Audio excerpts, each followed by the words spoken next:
There are sauces, and then there are super sauces, the kind that give you lots of flavor in every bite and can be used on almost any food out there. Now, today we're talking about one such sauce, Hoisin, and Jack's here. He's going to tell us all about it. Yeah, so I brought 3 samples that I think are pretty different from each other. This sauce is so delicious. Now, first of all, it's fermented soybeans, so it's got all that umami complexity. Right. Then it's got the sweet and the sour. There's usually some sugar in there, some vinegar. You get 5 spice, some garlic. It's used classically in General Tso's chicken, on char barbecued ribs. And it makes everything it touches beautiful and delicious. I agree. So you can dip in. As you taste these, I think you're going to notice a couple things. One is there an ingredient that comes to the fore, right? Some of these, you get more of a garlic hit, or you get a lot of plummy or stone fruit. The other thing is there's a little bit of difference in texture. One of them is a little bit grainier than the others, which isn't really a defect, but it may not make a beautiful lacquer, for instance, if you're using it as a glaze. So this sauce is a stand-in for a lot of other sauces. Like in China, this would not be with Beijing roasted duck, but in the United States, it's often used there because it's got a sort of similar profile from a flavor perspective to what would be used in China. So anything that you are gravitating towards, anything you're noticing here about what you're tasting?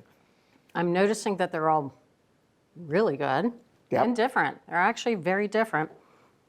All very good. You mentioned pasty.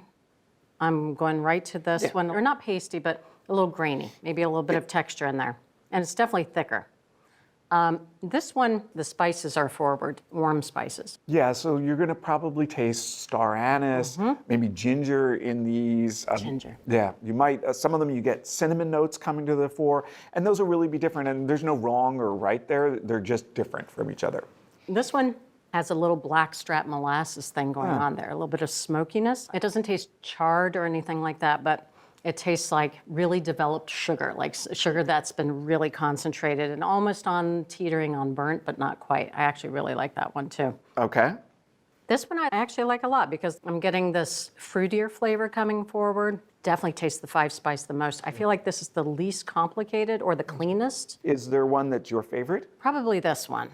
So you picked our favorite among the gluten-free options. This is Li Kung Ki, and I think it's just delicious. I didn't really notice the flavor differences because it's gluten-free. I don't know that those things are actually related to each other. Right. And you said it's just a delicious hoisin sauce. Yeah, I don't feel like I'm missing out on anything here. I'm not missing the gluten. All right, So this one. this is kunchan, and we thought this was the most complex. Yes. This is just, you picked up smoke, charred notes, you said blackstrap molasses, and that's exactly what the tasting panel said.